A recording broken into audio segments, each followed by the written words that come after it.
Boa noite. Boa noite a todas e a todos. É um prazer muito grande para mim poder conversar com vocês nessa noite, participar dessa aula magna. Fiquei muito honrada com o convite. Fiquei mais desafiada ainda por tratar-se de uma área que não é a minha área de formação. Eu sou jornalista, sou mestre em políticas públicas, e embora eu tenha disputado 7 eleições, 2 delas para um cargo majoritário, para prefeito da minha cidade, a cidade de Porto Alegre, e tenha me dedicado muito a estudar aquilo que vocês estudam, essa não é a minha área de formação.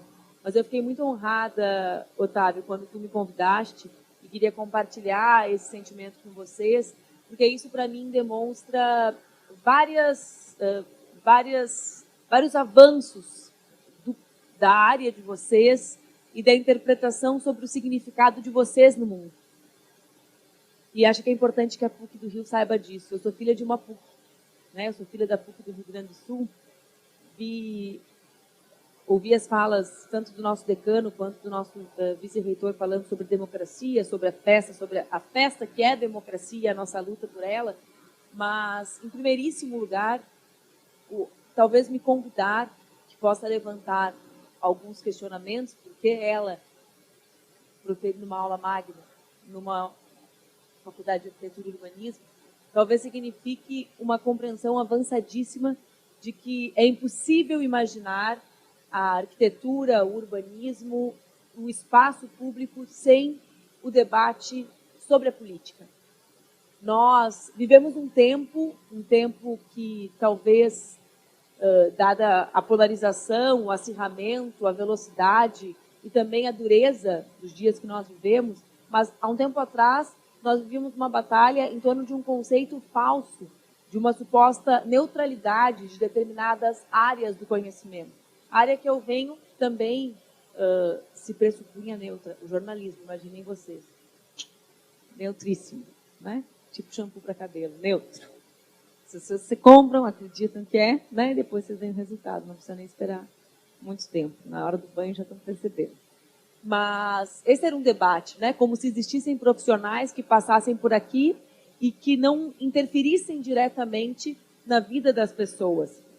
Mas eu imagino que o convite ou a reflexão sobre convidar alguém que é uma política, né, embora eu seja uma jornalista e seja mestre em políticas públicas e estude justamente o impacto da participação de mulheres na elaboração de políticas públicas nos municípios, essa é a minha área de pesquisa, mas embora eu estude isso, eu sei que o convite não é um convite relacionado à minha área acadêmica, né?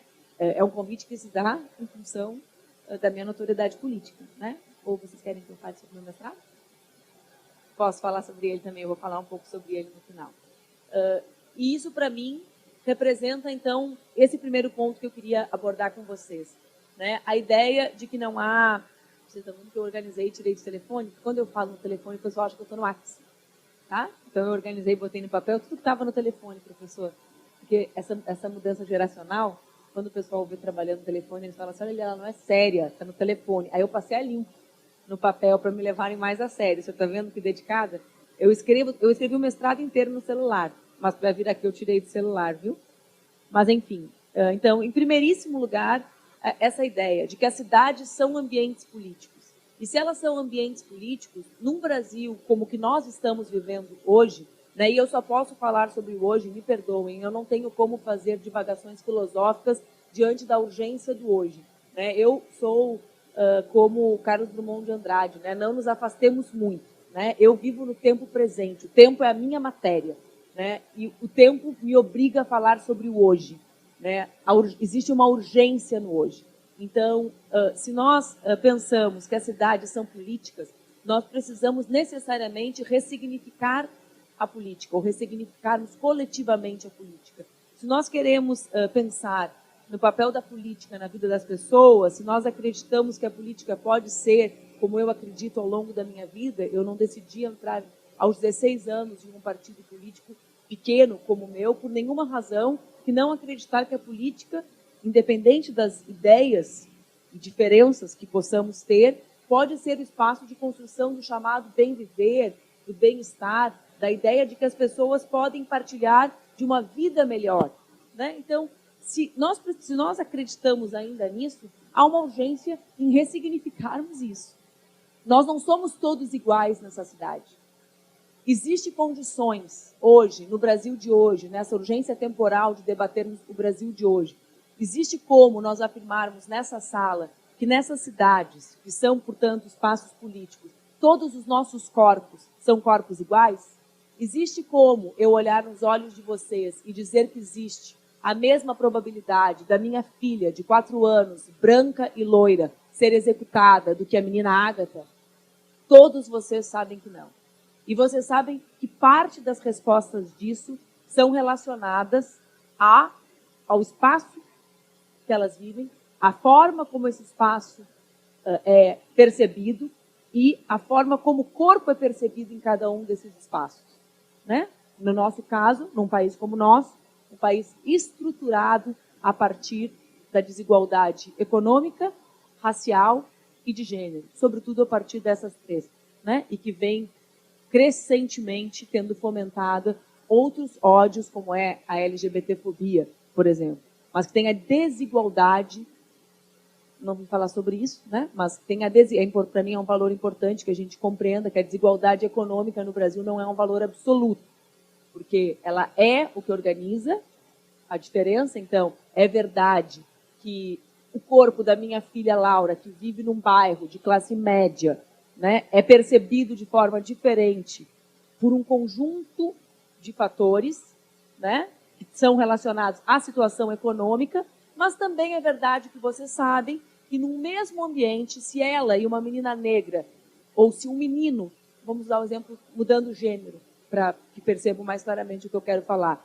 Se eu tivesse um filho homem, de 16 anos, como tem um enteado homem, e ele estivesse dentro de um supermercado e furtasse uma barra de chocolate, todos vocês sabem que se fosse o meu filho branco, eu seria chamada, porque, afinal de contas, eu preciso ensinar o meu filho, e é natural que as mães tenham que ensinar o filho que roubar não é adequado. Então, mesmo que nós estivéssemos no mesmo espaço, a questão racial no Brasil interfere. Assim como vocês sabem que os nossos corpos de mulheres não são iguais aos corpos de homens no Brasil. Né? Nós não nos deslocamos, por exemplo, da mesma maneira nos grandes centros urbanos. Né? Eu nunca ouvi um relato de algum homem que tem pânico de orelhão, como eu tenho. Algum homem da minha idade, tá? Os jovens que não sabem nem o que é orelhão, por favor, não se manifestem para não causar constrangimento em mim. Né? Mas, há pouco tempo, eu descobri que todas as mulheres parecidas comigo, que andaram de ônibus e se deslocaram nas grandes cidades, tinham pânico que saísse alguém de trás do orelhão.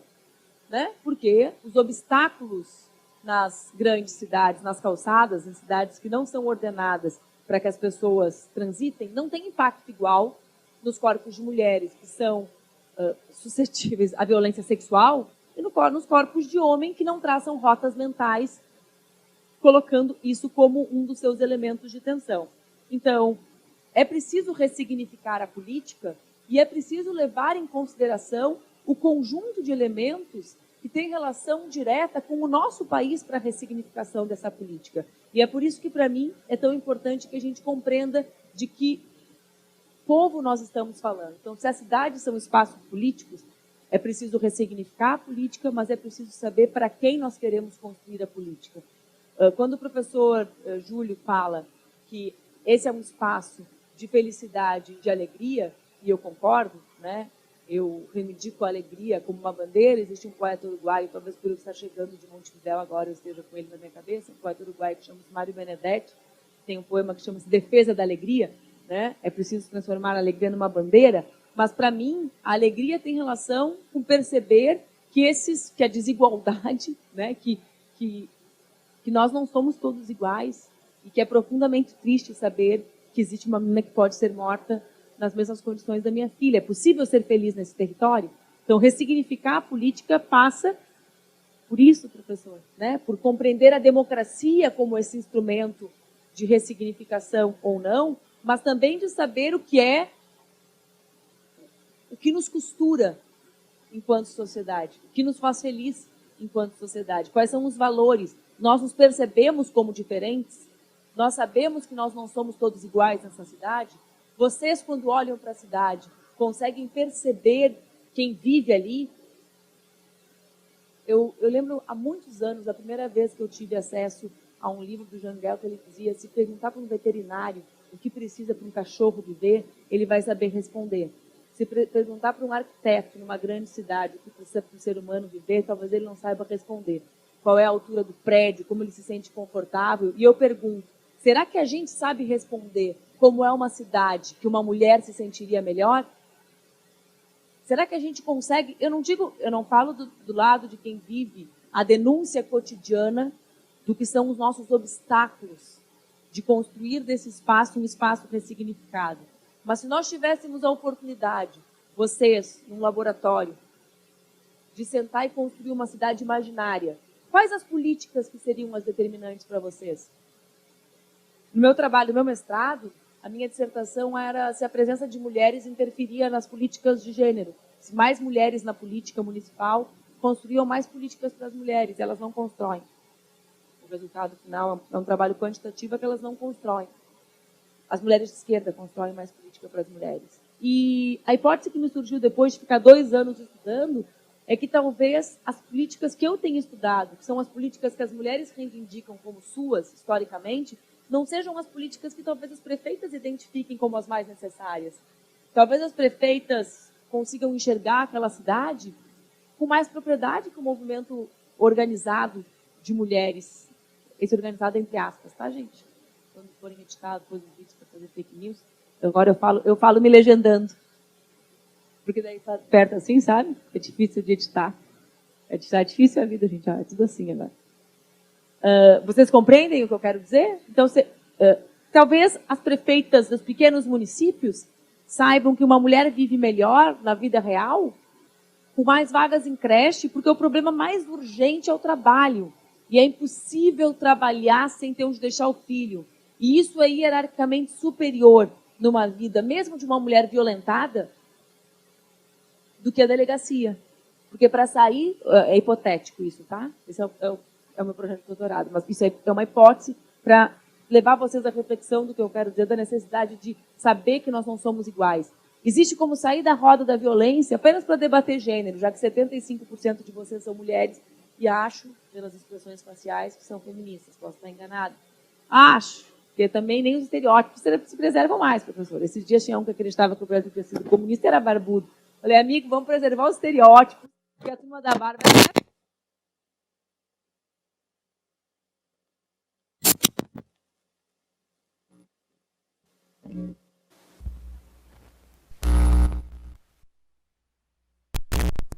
Não. Tem como conseguir emprego sem creche? Não. Então, no fundo, talvez aquilo que a gente vincule historicamente, desde a redemocratização, a uma rede de políticas com nome de políticas de gênero, políticas para as mulheres, não seja o que lá na base a prefeita que está ouvindo o dia inteiro a comunidade identifica.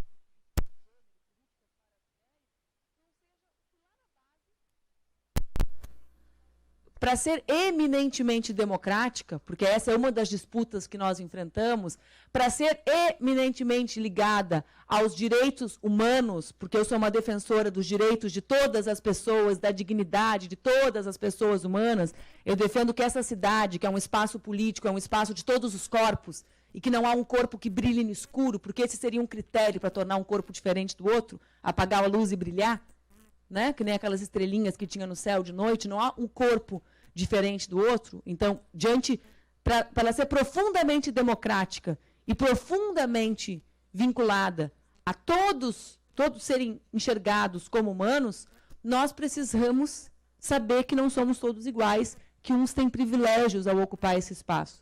E eu acho que nós sabemos muito pouco disso. O Brasil conhece muito pouco do Brasil, e a academia, essa é a minha origem, então ela é uma crítica, não é uma crítica de balbúrdia, tá? Ela é uma crítica de quem acha que nós temos que também compreender determinados limites de compreensão sobre o nosso papel nesse momento e tentar nos esforçar para nos aproximar do povo do nosso país. Acho que a academia também precisa saber que é muito pouco vinculada ao povo brasileiro. A produção de ciência brasileira é historicamente elitista. Nossas universidades são muito novas, sempre foram muito fechadas. quem acessou sempre foram poucos. Então, primeiro só estudavam os homens brancos, depois só os homens e as mulheres brancas, né, um pouco ali. A gente conseguiu, de verdade, ter um respiro de democratização há 10 anos. Essa é a verdade. Olha quão recente é isso e qual é o impacto disso em produzir conhecimento, gente. Quantos estudantes passaram aqui, eu não digo com compromisso social, mas com a vivência do saquinho plástico enrolado no pé para sair todos os dias da zona que nunca teve asfalto. Vocês entendem que isso impacta tudo na maneira como se compreende o espaço? Impacta tudo. Essa não é minha vivência. Se eu estivesse aqui, eu dedico a minha vida todos os dias a isso, mas não é a minha vivência. Uma coisa é ser o compromisso, outra coisa é ser, né? Então, tudo isso tem relação com nós conhecermos pouco. Não é uma crítica focada, individualizada. É fruto de um processo histórico. E a gente precisa reconhecer para poder se entranhar. A nossa vontade de se entranhar, de se comunicar com esse povo que é o nosso país, porque não existe país sem povo, esse nacionalismo fake, né, que gosta do Brasil e não gosta do povo, é uma piração abstrata, né? Também não vim falar sobre isso, mas, né, quando fala em povo, tem que falar que é o povo brasileiro, né? A gente precisa ter a urgência de saber que são mais de 500 anos que esse lugar não estava conectado. Então, é natural que as pessoas não compreendam. Às vezes, a gente se indigna. A gente se indigna do nosso lugar de escuta, de olhar, de fala, de sensibilidade. Quer dizer, é óbvio que eu estou aqui. Eu sou filha de um professor universitário que deu a vida para a pesquisa. Nos anos do governo Fernando Henrique, meu pai fazia pesquisa, ele é engenheiro, e ele fazia pesquisa em potinho de margarina, colhia solo em potinho de margarina, porque nunca teve dinheiro para pesquisa no tempo dele. Então, eu sou alguém que tem uma vida, fui criada apaixonada pela pesquisa. Mas vocês entendem que as pessoas não sabem disso. A culpa é das pessoas. Eu acho que às vezes a gente se confunde um pouco. Então, quando as pessoas atacam a universidade, a gente reage, é natural. Sempre que nos agridem é natural. É que nem quando nos batem, a gente tende a reagir, né? Quando a gente se... Não é? Mas a gente reage agredindo a elas também. As afastando de uma crítica que é justa. Porque o nosso conhecimento reflete a nossa origem e a ausência de democracia, de vida real aqui dentro. Nós não estávamos aqui dentro. O povo brasileiro nunca esteve dentro da universidade. E se a gente fala isso como pensamento sobre categoria sociológica, a gente tem que trazer consequências disso para a vida real. Isso tem relação no debate sobre o curso de vocês, sobre como as cidades foram pensadas no nosso país, né? Sobre a reprodução de padrões que não eram os brasileiros, sobre um pensamento de uma arquitetura e de um urbanismo não originário, né? Sobre a não vinculação com as nossas cidades. Tudo que a gente vê na grande política, por exemplo, o nosso presidente Zé I love you, que eu achei que era fake news e não distribuí, porque eu combato fake news, fiquei 24 horas checando para ver se era verdade. Toda essa subordinação ideológica a outras nações, tudo isso reflete na área de vocês. A busca de cópias. O meu pai estuda transporte, vou dar um exemplo. Eu fui candidata a prefeito em 2008, ele me disse, Porto Alegre não precisa de metrô. Eu falei, ai pai, isso é chato. Meu pai era do PT, eu nunca fui do PT. Eu falei, só porque eu estou concorrendo contra o PT, você está me dando uma ideia furada. Para eu chegar lá, você é louca que não defende metrô. Todo mundo defende metrô. Ele falou, ó, nas grandes cidades, eu estudo isso. Não tem fluxo para metrô, uma cidade de 1 milhão de habitantes. Uma obra cara, grande impacto. Não precisa. VLT resolve, diminui ônibus, diminui... Falou todas essas coisas que nós sabemos hoje. Mas qual era o nosso padrão? Grandes capitais de países que têm capitais federais, não é o nosso modelo, né? Nosso modelo, essa mistura, a nossa referência no carro norte-americana, e buscando um sistema de transporte coletivo que misturasse modais, uma confusão generalizada, e referenciando Porto Alegre em Paris, que tem, sei lá, seus 8 milhões de habitantes, mais a sua região metropolitana, em Buenos Aires, que é uma capital federal. Entendem? Então, isso tem relação, a forma como a política brasileira foi conduzida, como a universidade foi construída, tem relação com a forma como as nossas cidades foram pensadas no último período. E eu, gente, o professor Júlio disse, não existe espaço para resignação. Quando eu digo que existe uma urgência, para mim, nós debatermos isso, as cidades se transformaram no território da morte. Para mim, isso é muito claro. Né? E é por isso que eu me coloco na posição dos desesperados, né? A minha urgência porque eu quero que ela seja um espaço de celebração da vida, da esperança, do respeito à diversidade, da nossa potência enquanto espécie. Né? A magia da humanidade, a potência da humanidade está nessa diversidade fantástica que nós temos. Né? E as cidades hoje, vocês vivem, infelizmente, no exemplo mais acabado, no território mais acabado disso no nosso país, que é a cidade do Rio de Janeiro, elas tornaram-se o território de execução de uma grande política. Né? São os territórios de execução de pessoas, não é mais um conceito abstrato, a necropolítica. Né? A necropolítica é um conceito, para vocês, o necro é necro, né? A morte é morte. E todo mundo sabe que também não são todos que morrem igual. Então, essa ressignificação, para mim, passa também pela ideia da política da vida. A falta de democracia é a política da morte. É a política dos espaços destinados para matar. Os espaços de quem morre e os espaços de quem vive. A desigualdade construindo o direito de viver e o direito de morrer. E o território sacramentando o direito de viver e o direito de morrer.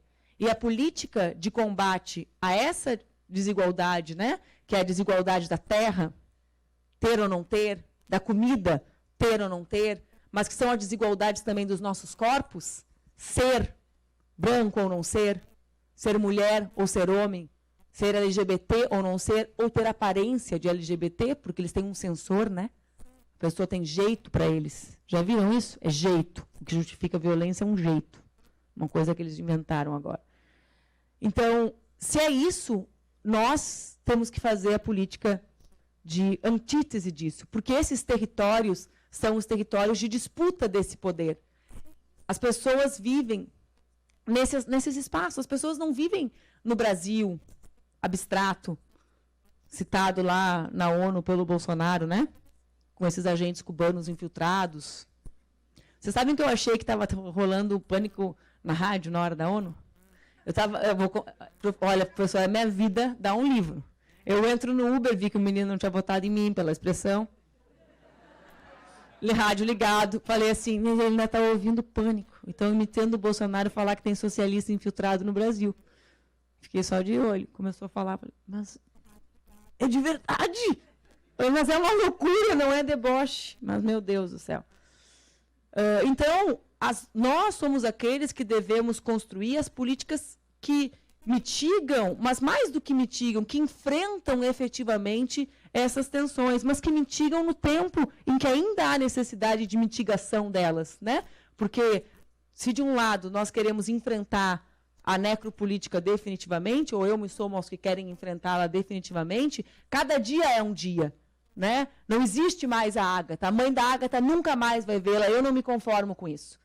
Certo? Cada um dia é um dia. Então, existe o longo prazo, que é o não mitigar mais, mas existe o cotidiano, que é a mitigação a busca da mitigação desse desequilíbrio, né? Nesse território, como eu fiquei reticente em usar o termo política do equilíbrio, mas como busca de soluções que minorem os impactos dessas tensões, porque as cidades também podem ser espaços de emancipação dos cidadãos. Eu acho que nós falamos muito pouco sobre isso.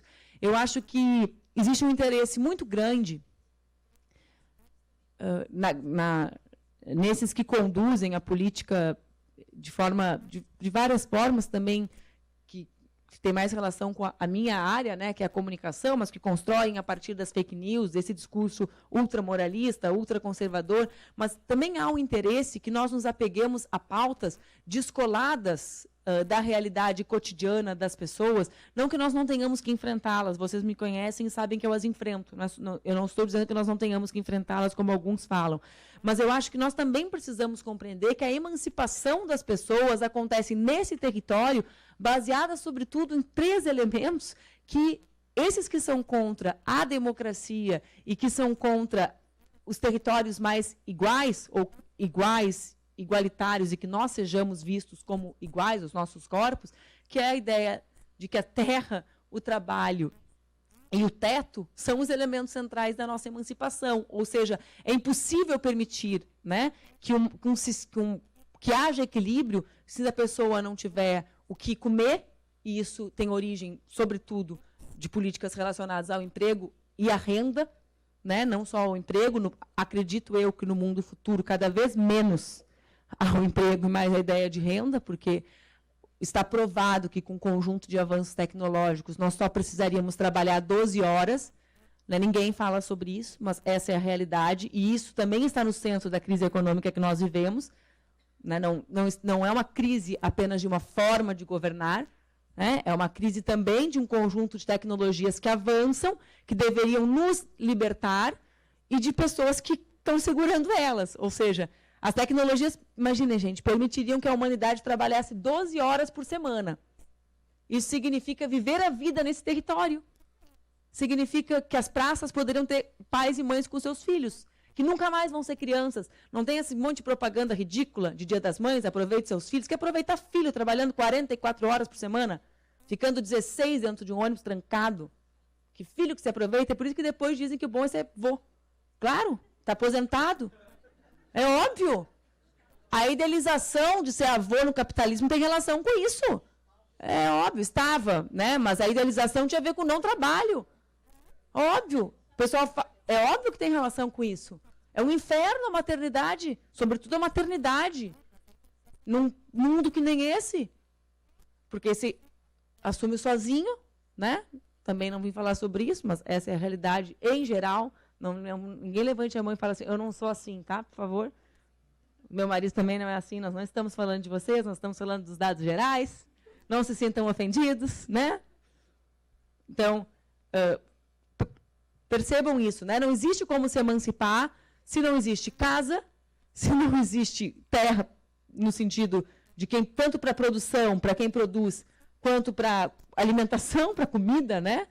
Para o espaço, para a vida, para se viver, para se circular, para se estar livremente, como ser um corpo negro e se circular livremente numa sociedade que legitima, embora hoje o MPF tenha dito que está à margem da lei a política de segurança do Estado do Rio, acho que vocês já acompanharam essa notícia, uma das maiores boas notícias da nossa semana foi essa, né, o Ministério Público Federal dizer que está à margem da lei o que o governador desse estado faz, mas enfim, como ser um corpo livre se não se tem isso? Isso não é ter acesso ao espaço, à terra.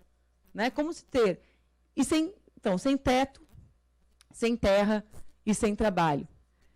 Então, para mim, nós temos referências de que existem caminhos a seguir. Né? Nós, mulheres, sempre usamos a referência do Parlamento de Uganda, né? Da ideia de que quando mais mulheres estão na política geral, as políticas que mais transformam a vida podem ser elaboradas. Eu acredito fortemente nisso. Né? De que se nós... E vejam, eu não acredito só na ideia da mera participação das mulheres, mas as mulheres como um vetor de democratização da política. Certo? Então, é óbvio que mais mulheres aqui representam o gênero feminino, mas se nós não imaginarmos a democratização da política brasileira com acesso, para usar um termo bem carioca, dos favelados, das faveladas, nós nunca teremos parlamentos que pensam o que acontece dentro daquela realidade. Então, existem espaços que nos mostraram que isso é possível, mesmo dentro de sociedades que ainda têm determinado grau de desigualdade. Óbvio, não tão grande quanto a brasileira, porque não existe desigualdade tão grande quanto a brasileira, né? Então, não existe experimento que tenha tido um resultado positivo com tamanha desigualdade econômica, pelo simples fato que não há tamanha desigualdade econômica como a brasileira. Vocês sabem que no índice de Gini a gente tem 36 por 1, né? Vocês conhecem esse dado, gente? É um dado bem importante para se ter noção de que país a gente vive. A desigualdade, assim, ela... Quem é sério para tratar com um país, não trata país só com PIB, nem só com PIB per capita, que nem aparece nos jornais. A gente trabalha a desigualdade com um coeficiente que chama Gini, que alguns chamam Geni, assim, quando lê rápido, tipo a música do Chico, mas não é, parece, mas não é. Quando vocês forem ler, às vezes o pessoal está lendo, né? O pessoal pode achar que já leu, para vocês entenderem ali. Nos países europeus, por exemplo, que a gente podia ter o sonho de ser europeu, já seria um avanço, né? Não é nosso sonho, até o sonho está sonhando errado. Não é? Me irrito até com isso, gente. Podia sonhar, copiar, ter um sonho, já ia ser errado, né? Porque também ia ser assim uma cópia, mas era um pouquinho, pelo menos, mais justo. A média, né? Porque tem países, os países escandinavos, tem baixíssimo, 6. A gente mede a diferença entre o mais rico e o mais pobre.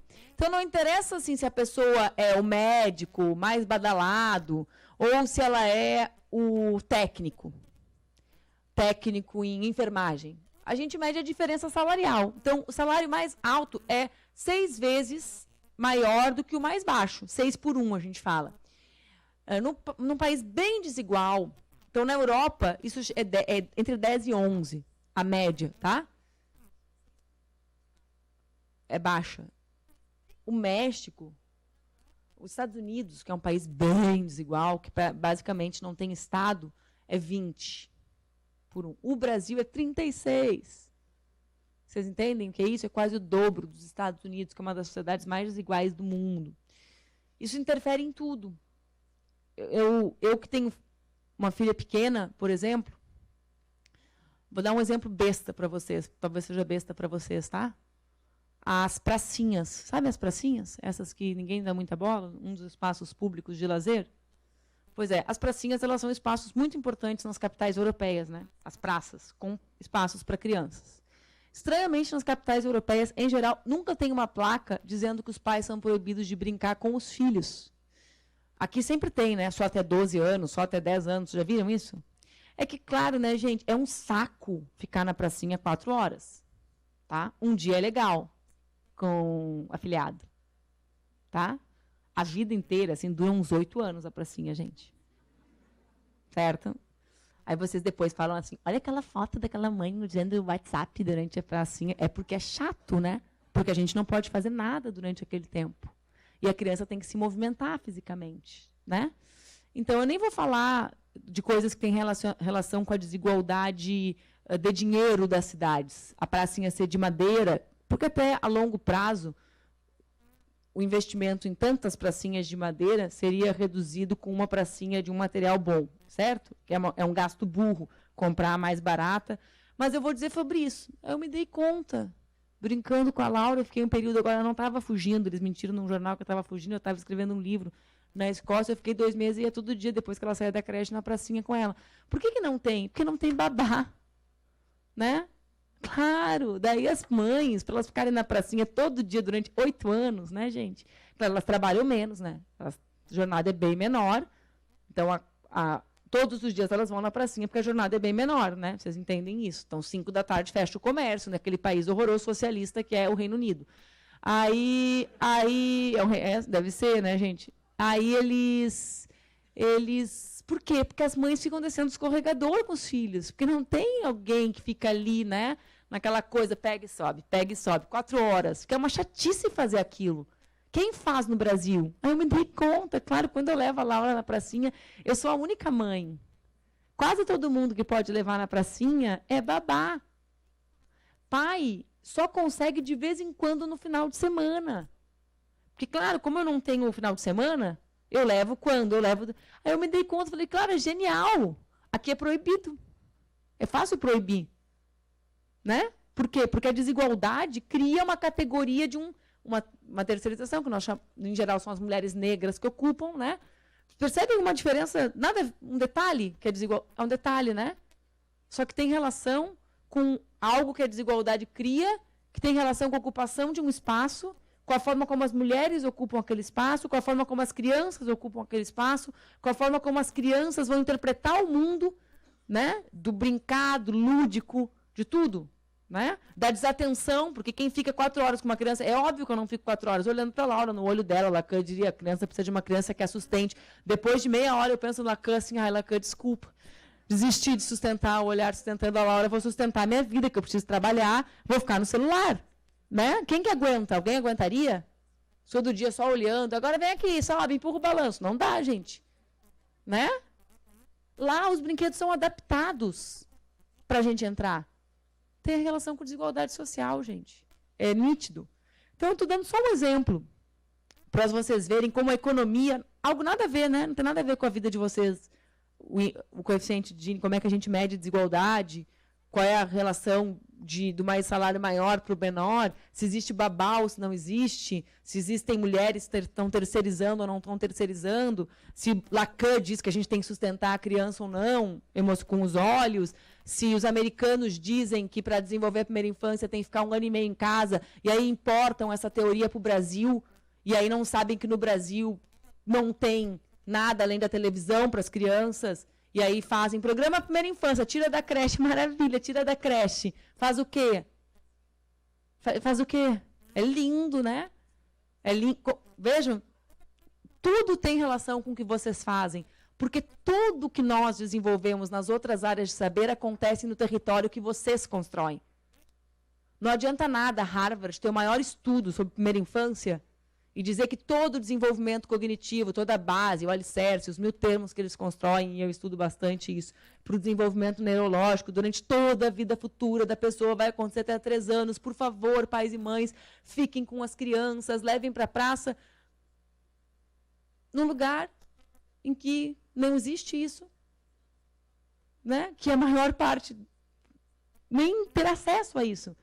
Como que a gente importa? Qual o espaço? Vocês constroem o chão, o espaço, que tudo que nós desenvolvemos vive. Todas as tensões do que nós desenvolvemos acaba no território que vocês interferem. E se nós não conseguimos compreender quem nós somos, quais são os nossos desafios, nós corremos o risco de simplesmente não... Primeiro, perdermos força para ressignificarmos essa política, né? Ou buscarmos a ressignificá-la de uma forma não nacional. Então, o Brasil, gente, para mim, o Brasil é o país mais maravilhoso do mundo, né? Eu conheço esse país todo, né? Eu tenho uma sorte, eu sou uma pessoa muito abençoada. Eu, desde muito nova, viajo esse país inteiro. E a vida fez com que eu pudesse tê-lo viajado muitas vezes, em muitas condições, né? Minha família foi meio hippie, viajou comigo, pequena. Depois eu pude viajar como dirigente da União Nacional dos Estudantes, depois como dirigente da União Nacional, da União da Juventude Socialista, depois como deputada federal. Tive a honra de viajá-lo como candidata a vice-presidente da República inteiro, com a minha filha. Minha filha já fez 3 giros no Brasil inteiro.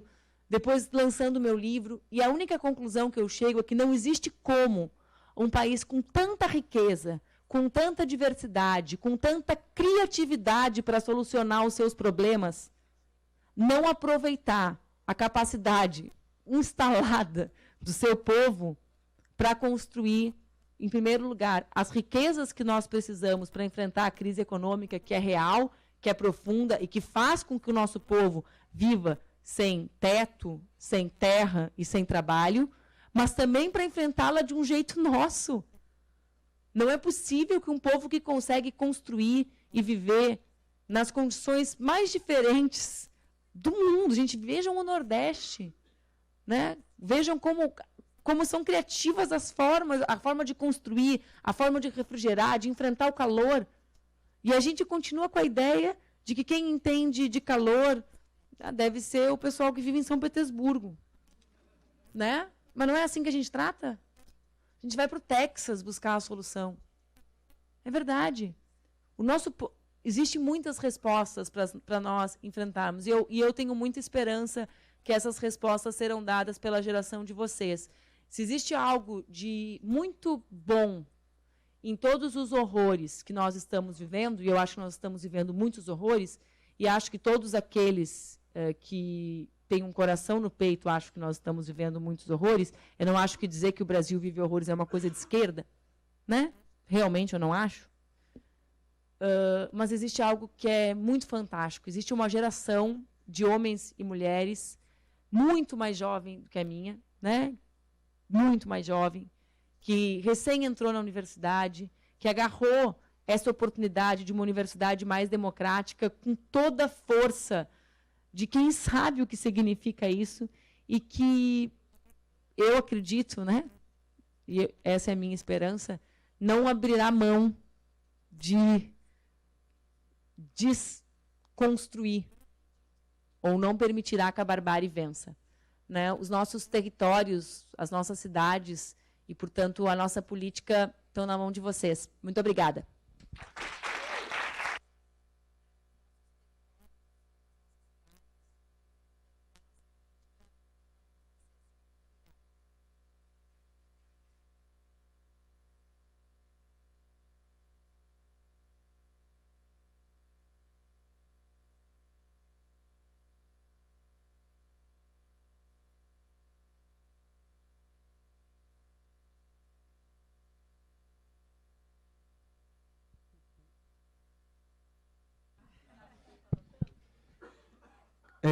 Como de praxe, a gente vai abrir para as perguntas.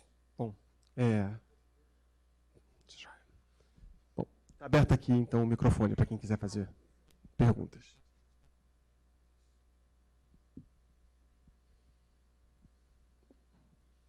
Achei que você tinha lacrado, assim, né?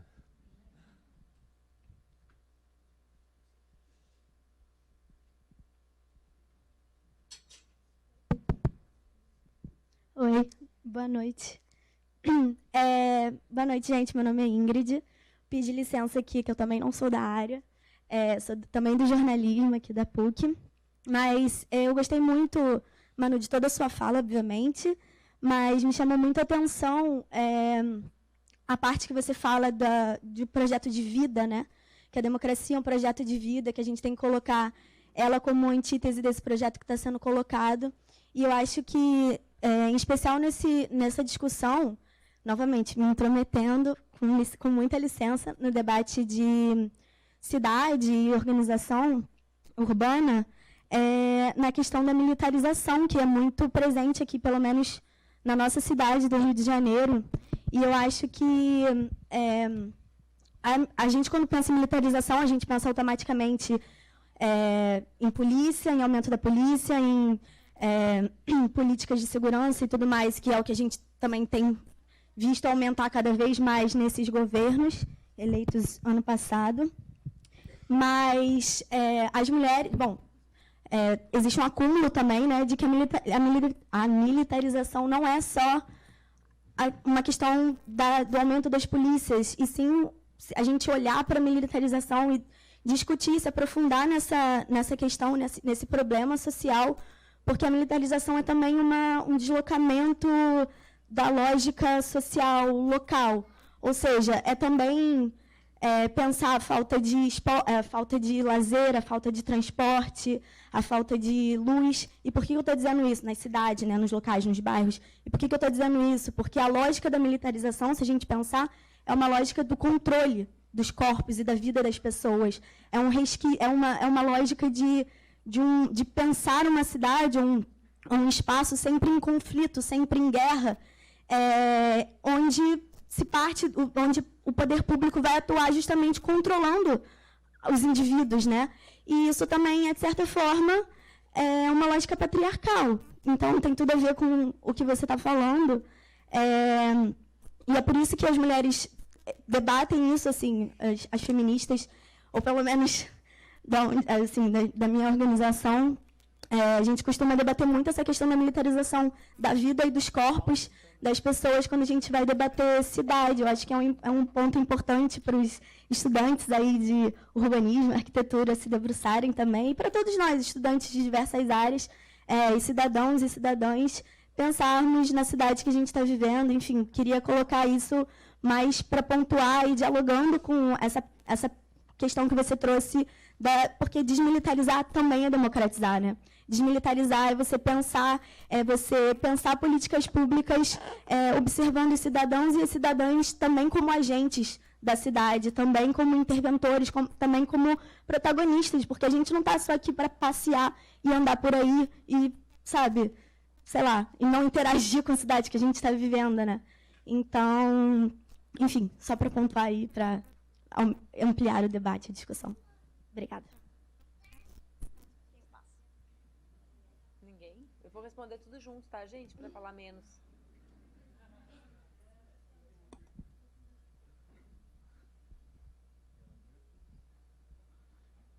Manuela, professor Luiz Madeira. Sua palestra levantou tantos pontos interessantes assim, que fica até difícil capturar assim, um que seria o principal. Portanto, assim, agradeço, foi ótimo. Mas eu queria chamar a atenção assim, de uma questão, eu queria ouvir um pouco como é que você percebe assim, o desafio que a gente está enfrentando agora, no que se refere principalmente a esse enorme retrocesso que a gente está enfrentando, tanto no campo legal, tanto no campo das políticas, e, por que não dizer, também das práticas, né? Porque agora eles estão no poder. Então, realmente, fazendo uma deconstrução de toda a estrutura institucional, inclusive, que a gente, de alguma forma, tinha montado. Eu digo a gente, no sentido assim, eu acho que é uma coisa mais ampla, não só de esquerda, mas que, de fato, com percalços, né, em processos cíclicos, a gente vinha construindo, né, uma estrutura institucional, política e legal que promovia avanços no campo da reforma urbana, né, no campo do direito à cidade, enfim. Mesmo que a gente pudesse aqui fazer uma reflexão sobre uma certa distância, e aí eu estou chegando num ponto que eu queria que você falasse um pouco para nós, uma certa distância da população, basicamente. Por mais que essas políticas chegassem, até ele é sempre uma questão de cima para baixo. Né? A gente, de uma certa forma, abandonou a mobilização social ao longo desse processo. Né? E aí eu estou focando nos governos populares. Né? Estou falando fundamentalmente de Lula, Dilma e de todos os outros governos nas outras esferas, que buscaram isso de alguma forma, claro, com algumas exceções, né, de políticas muito interessantes que foram desenvolvidas em muitos municípios, né, que a gente poderia citar vários. Mas, de fato, de uma forma geral, a minha percepção e a percepção de muitos outros, né, teóricos, era de que isso foi abandonado de alguma forma. E, de uma certa forma, isso criou uma lacuna de poder. E não existe lacuna de poder. Né? Os espaços de poder são ocupados efetivamente. E, de alguma forma, eles ocuparam esse espaço. Né? Então, você vê, basicamente, boa parte da população mais sofrida que acreditou, né, em uma série de falácias e que hoje ela é o principal alvo, né, e, digamos assim, as vítimas, né, de uma política que seja pela necropolítica ou seja por uma série de outros problemas que a gente está vendo aí nas reformas, né, que estão acontecendo e tantas outras questões importantes. Então, eu acho que isso é uma questão que a gente precisa enfrentar, porque, do ponto de vista, quais são as propostas que a esquerda, né, pelo menos a sociedade, né, mais progressista está oferecendo ao que está sendo apresentado aí. E a gente não está conseguindo organizar uma frente nesse sentido. Eu sei que isso é um grande desafio, tem tido iniciativas nesse sentido, mas o fato é, do ponto de vista prático, né, de construção, né, de propostas mais estruturadas, de que maneira você está vendo, em termos de desafios e estratégias para enfrentar esse quadro. Né? Porque, de fato, assim, no campo do direito de cidade, das reformas urbanas, o discurso reformista, de uma forma geral, foi muito bem estruturado. Né? Principalmente a partir da Constituinte de 88, a Constituição cidadã que está deixando de ser cidadã. A Constituição ela está sendo toda retalhada. Então, me parece sim, que o desafio é enorme. E o desafio para a juventude, né, para essa garotada que está aqui, é imensa também. Né? É nossa, é deles, não vamos deixá-los sozinhos. Mas, enfim, sim, a gente entende que a transformação acontece fundamentalmente na juventude, né, porque é um processo geracional. Eu dizia um autor que daqui a 100 anos nenhum de nós estará aqui nesse mundo, o mundo estará todo renovado em termos de pessoas. Né? Então, assim, sim, pelas gerações... Bom, tem uns ali que talvez tenha. 118. Por conta das tecnologias, 118, 120, pois é. Mas, enfim, é isso.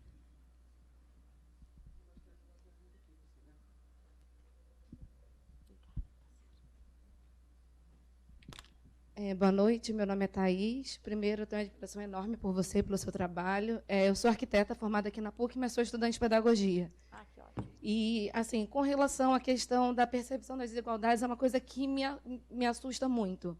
Enquanto estudante, eu percebo que não é um conteúdo que ainda não é passado, que eu, enquanto aluna, na época, né, enfim, da minha época escolar, também não tive acesso, que é conhecer as nossas raízes, quer conhecer verdadeiramente a realidade do país em que a gente vive, as diferenças que são tão gritantes.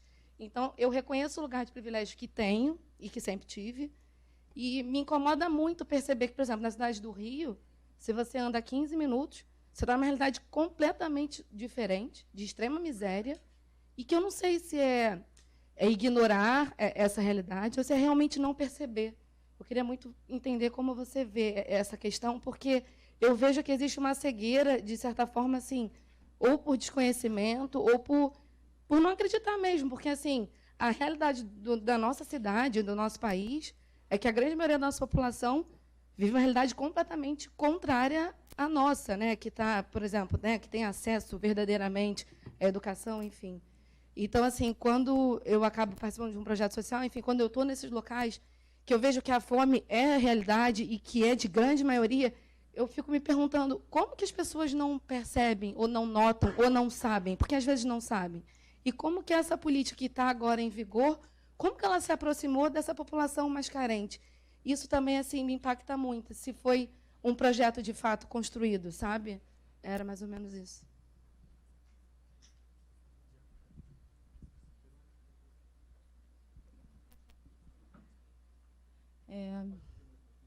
Pode, claro. Bom, olá a todos. Meu nome é Verônica, estou aqui. Desculpa, eu não levantei. Posso levantar? Sim, eu só queria te achar. Eu sou arquiteta de formação, sou professora aqui do curso também e atualmente tenho trabalhado mais com favelas, especificamente com democratização de meios digitais em favelas. E uma coisa que eu tenho observado, que me chamou a atenção, na verdade, na sua fala, quando você diz que a produção da cidade está na nossa mão, nós arquitetos e urbanistas.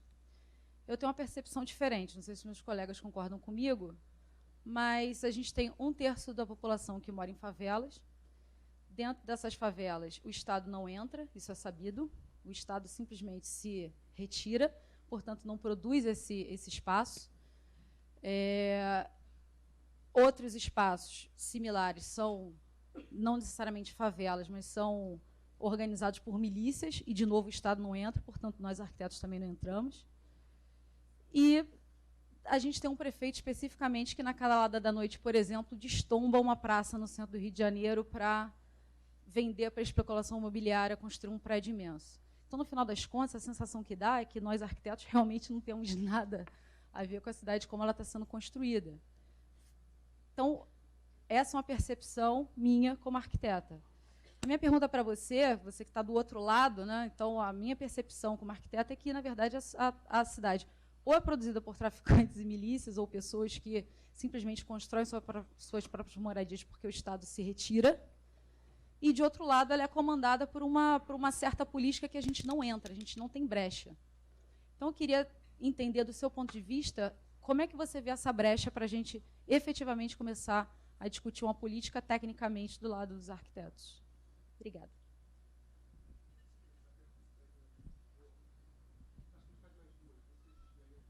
Oi, primeiro, Oi. grande admiração. Como é teu Eu nome? tenho uma pergunta, talvez. Meu nome é Arthur.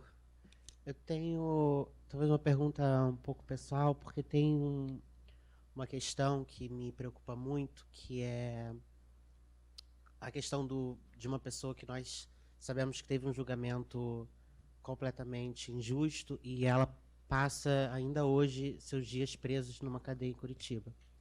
E eu fico pensando em todas as coisas que estão acontecendo no país, de todas essas leis que mudam, que estão alterando, e eu penso que possivelmente nós podemos reverter muitas das coisas que estão acontecendo nesse momento, mas os dias do Lula preso é impossível de se reverter.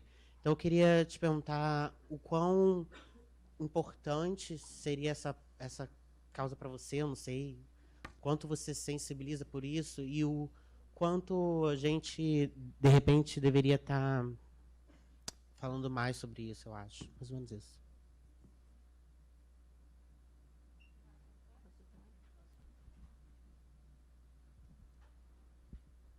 Oi, oi. Oi. Nossa, é meio estranho falar no microfone. Tô te Mas a minha pergunta é relacionada Meu nome é Júlia. A minha pergunta é relacionada, principalmente, vai ser uma pergunta meio abrangente, não sei se você vai conseguir responder, mas vamos ver se... Vou tentar. Mas no meu entendimento, fazer política no Brasil é um desafio. Você sabe disso mais que eu, com certeza. Mas aqui no Rio de Janeiro, por exemplo, a gente ficou, acho que 8 anos, né, com o Sérgio Cabral no poder, e o Pezão, enfim, e o PMDB tomando conta na política do Rio de Janeiro, e o PT e o seu partido apoiaram o governo do PMDB.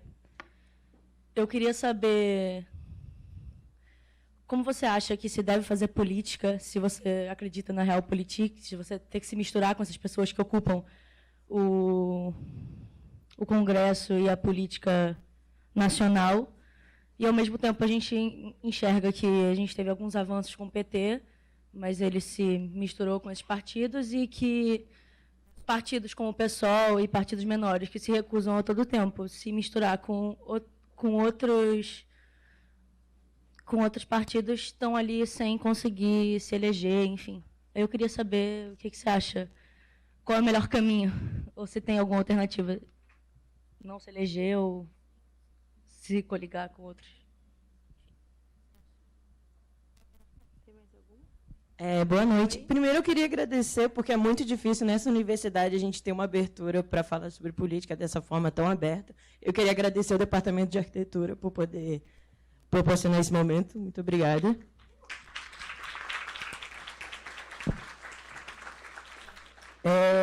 A gente passa aqui uma dificuldade muito grande dentro da PUC para conseguir falar sobre política, e parece que da porta para dentro a gente vive em outro mundo. Tipo, tá todo mundo aqui, com certeza, mas da porta para fora, como a Manu realmente falou, tem ágatas na rua morrendo e sofrendo, e numa situação de descaso muito grande do governo do Estado. A minha pergunta, na verdade, é mais direcionada a como a gente consegue vencer essa bolha que a gente vive na elite, não uma universidade tão boa como a PUC, uma universidade de elite, que a gente tem acesso a muita informação, e como a gente consegue falar para fora dela, de uma forma que a gente consiga atingir pessoas que estão fora daqui, e a gente consiga ter mais empatia e se movimentar não só no Facebook, mas que a gente vá às ruas para lutar pela vida dessas pessoas. É isso, obrigada.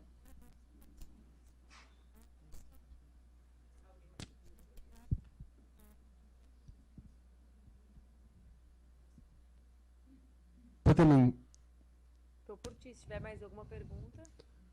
Tem uma última pergunta aqui. Acho que...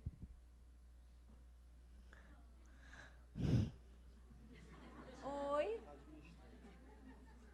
Vai ou não vai? Vai, eu acho que vai.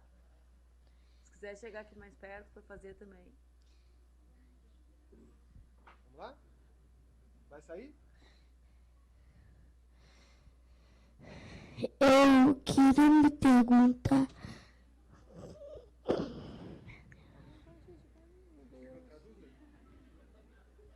Qual é a pergunta?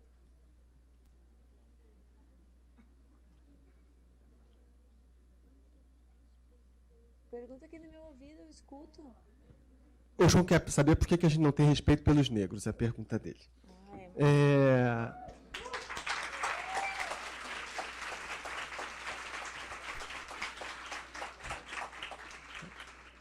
Manuela, vai me dar uma última pergunta. Tu tem? Tá te perguntando. Quantos anos tu tem? 6. Tu cuidado que eu posso te levar comigo. Tá? Cuidado. Manuela, então... Vai para outro lado. Eu queria fazer uma pergunta sobre 2013. A esquerda não sabe lidar muito com o que aconteceu em 2013, né? Que é um fenômeno superurbano das cidades, essa vontade, não é? Se você tem uma leitura, se você acha que como é que a esquerda, se a esquerda reagiu bem, e se tem alguma lição a tirar de 2013. Acho que a gente pode encerrar, se todo mundo estiver de acordo.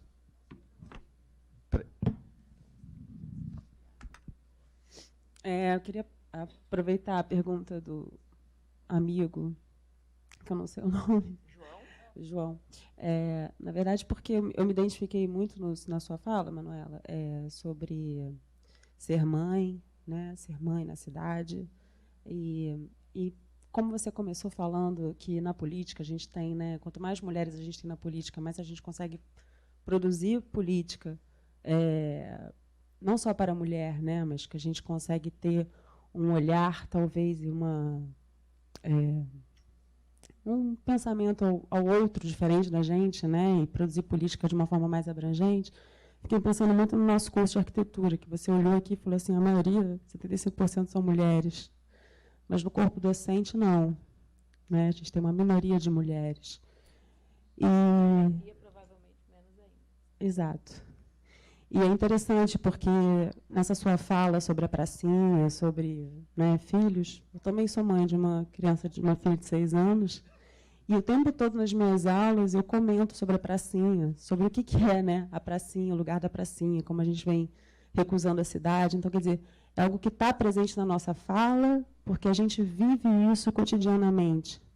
Então, como é que a gente produz, né, como é que a gente contribui na formação dos arquitetos urbanistas, com a nossa fala, tendo uma minoria de arquitetos, e como que a gente faz, então, para conseguir fazer essa fala se estender, né, às não mães, não mulheres e não pessoas. Isso eu digo, né, em toda a diversidade que a gente pode ter, como, né, nas aplicações que a gente tem para projetar a cidade e para o que a gente vive, a diversidade existente na cidade, né? Então, não sei se eu estou conseguindo ser muito clara, porque eu estou um pouco emocionada com toda a sua fala, mas como que você vê possibilidades para a gente conseguir alcançar uma política, uma formação de arquitetos urbanistas, né, e tudo que seja, sem a gente precisar estar no lugar, né, de fala, sem a gente estar precisando viver, né, viver a miséria para poder falar sobre miséria, viver a cidade nesse outro corpo, sem estar nesse corpo. Como fazer isso, né? Porque queria que você falasse um pouco sobre isso, porque é algo que me angustia muito, né? A gente vive numa universidade onde a gente tem uma maior parte de bolsistas, a gente tem uma diversidade enorme nessa universidade, isso é extremamente rico, mas, ao mesmo tempo, existe uma bolha, né? E é uma bolha que incomoda muitas pessoas que estão aqui dentro também, eu acho. Então, como a gente faz para... Eu queria que você falasse um pouco como a gente estoura essas bolhas, né? E a gente consegue ir além delas. Obrigada. Obrigada, Ti. Eu vou passar pelas perguntas, não sei se vou conseguir responder todas, talvez com a intensidade que vocês gostariam, e eu também, porque elas são perguntas que motivam outros temas, e eu me esforço bastante para atender ao convite que eu sou chamada e tentar me restringir ao tema por respeito à instituição que me chama, né, gente? Então, eu sei que às vezes as pessoas vêm assistir com expectativa, por exemplo, que eu fale de temas mais da política, mas se coloquem no meu lugar e de quem me convidou, né? Então, eu fui convidada para a aula magna da Faculdade de Arquitetura. Se eu fizesse uma fala só sobre as condições de construção da democracia, a prisão do presidente Lula e a falência das instituições, foge completamente do propósito da minha vinda aqui. Então, eu faço, inclusive, um esforço grande, preparando, né, e tentando me enquadrar, né, porque a minha vontade é só falar da construção do fascismo no Brasil, que é o que a gente está vivendo, né, principalmente aqui no estado do Rio de Janeiro. Esses dias o Marcelo D2 disse que tinha printado eu dizer que o Witzel era pior que o Bolsonaro, porque eu escrevi isso num grupo. Mas é porque realmente eu acredito que né? Porque é onde avança mais fortemente o extermínio físico veloz das pessoas. Enfim, e acho que não vou falar sobre isso agora, vou tentar responder as perguntas de vocês. Vou responder de trás para frente.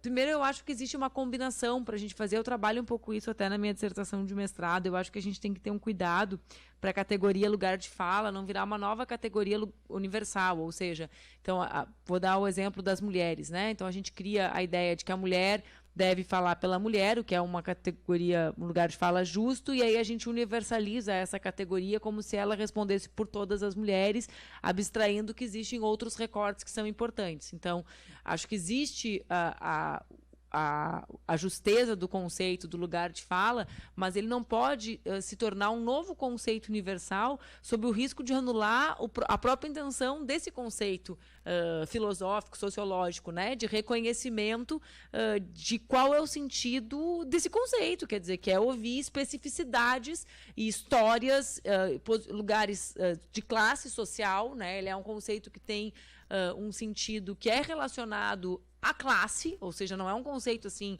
vamos falar, eu sou a única que tem cabelo rosa aqui, gente. Não, sou a única, eu vi, amiga. Tá? Tem duas, tu, um pouquinho mais. Outra lá já tá na tom, que vai estar o meu daqui a 2 dias. Mas, assim, não é assim, não é um conceito esvaziado. Eu falo por mim, ninguém fala por ninguém. Né? Não existe universal. Ninguém pode falar por todos nós, só a mulher fala por mulher. Não! Não são todas as mulheres que falam por mim. Não é uma categoria universal que me anula as diferenças com relação a outras mulheres. Eu tenho o direito de pensar diferente de outras mulheres, Katsu. Né? Então, assim, cuidado com isso. Acho que é um primeiro passo. Né? Segundo, a política ela tem que ser uma ferramenta. A política não é uma política institucional, parlamentar, partidária. A política é essa que a gente está falando de ressignificação, né, da construção, da ressignificação da política para reconstrução do espaço, do território. Ela tem que ser eminentemente democrática. Quando a gente fala em democracia, a gente não está falando de um conceito fechado, finalizado, apenas em oposição primária ao que é o fascismo que o presidente da República e os seus aliados constroem. Para mim, a gente está falando da construção de espaços democráticos de escuta ativa daqueles que não ocupam os espaços de representação. Essa é uma ideia antiga que parece que a gente não fala mais. Então, eu vim de uma cidade que construiu a história, por exemplo, do orçamento participativo. Uma referência. Né? Nós tínhamos outros exemplos. Hoje, com a tecnologia, gente, né?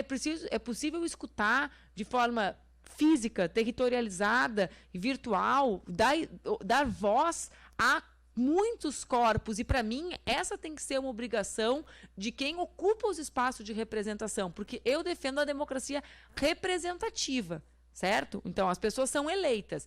Quando existem alguns conceitos que avançam para a ideia de que é possível combinar a democracia representativa com práticas de participação direta. Então, como que nós podemos combinar isso? Tornar a representação mais pujante. A gente, às vezes, esquece das coisas que a gente falava ontem, porque o volume de destruição, o rolo compressor é tão grande, né, que a gente esquece.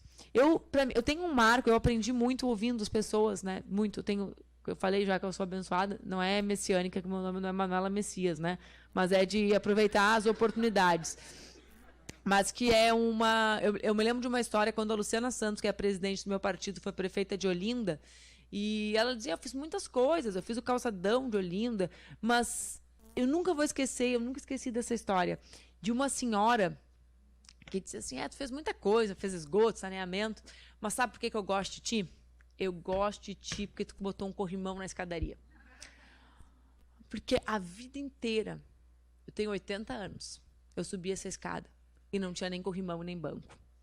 E agora eu tenho um corrimão e um banco para sentar no meio do caminho. Eu fiquei pensando, cara, a prefeita se mata, faz ali milhões, PAC, PEC, PUC, né? Não é? Mas na vida da pessoa que todos os dias sobe trocentos degraus com as compras do supermercado que está lá embaixo, porque não chega lá em cima, o que faz diferença, gente? Saneamento é hierárquico, gente. É abstrato o bem da saúde pública. Saneamento é a maior conquista da saúde pública mundial, mas é abstrato diante do que é todos os dias subir a escadaria com sacola, com leite para as crianças, com a oferta de massa, com os quilos de arroz mais barato, com a cesta básica. Aquilo me marcou. Falei, cara, como é que pode, né? O olhar humanizado. Viu um ser humano subindo a escada, né? Que louco, né? Um político viu um ser humano, né? É louco. Mas vocês entendem isso? A ideia é isso, com a escuta dos lugares, talvez se alguém tivesse dado voz para essa pessoa antes, tivesse, né? Quanto custa isso para o poder público? Nada. Né? Então, eu acho que a gente tem que resgatar essa ideia, porque isso também está no cerne do que nós estamos vivendo. Né? Uma democracia que se pressupõe finalizada, ou seja, tem relação com a ausência de mulheres, eu disse como vértice de uma democracia que tem baixa qualidade, né, democrática, não é só mulheres, são pessoas que não representam a população. As pessoas dizem assim, a democracia representa o povo. Não é verdade que é um sistema que representa acabadamente o povo, gente. É uma tradução feita pelo dinheiro, pelos partidos, pelas direções dos partidos, da vontade popular. Então, a gente tinha financiamento privado, era a tradução que o financiamento privado queria do povo, não é acabado. É a tradução que a grande mídia quer fazer, do que a gente diz. Não é assim. Aí, exatamente. Eu morro de pena quando falo assim, a cara do povo brasileiro. Eu falo, pô, gente, que isso, né? Então, não tem nenhuma mediação entre o que o povo quer e um monte de elementos que existem. E a gente deixa de disputar os elementos quando acha que está acabado. Né? Quando não ocupa também o território da cidade como um elemento de construção da democracia. É verdade, vou tentar fazer o vínculo, professor Luiz, com a sua resposta, que os retrocessos nacionais são muito grandes. Isso tem vínculo com a mobilização social. Mas, para mim, e também tem com 2013, Otávio, para mim, um dos nossos grandes erros, Oi, Vu. O VU construiu o gabinete digital do Rio Grande do Sul. Então, ele é alguém que entende bastante participação. O Rio Grande do Sul, falando sobre 2013, eu ia citar esse exemplo nas costas dele, ele está ali.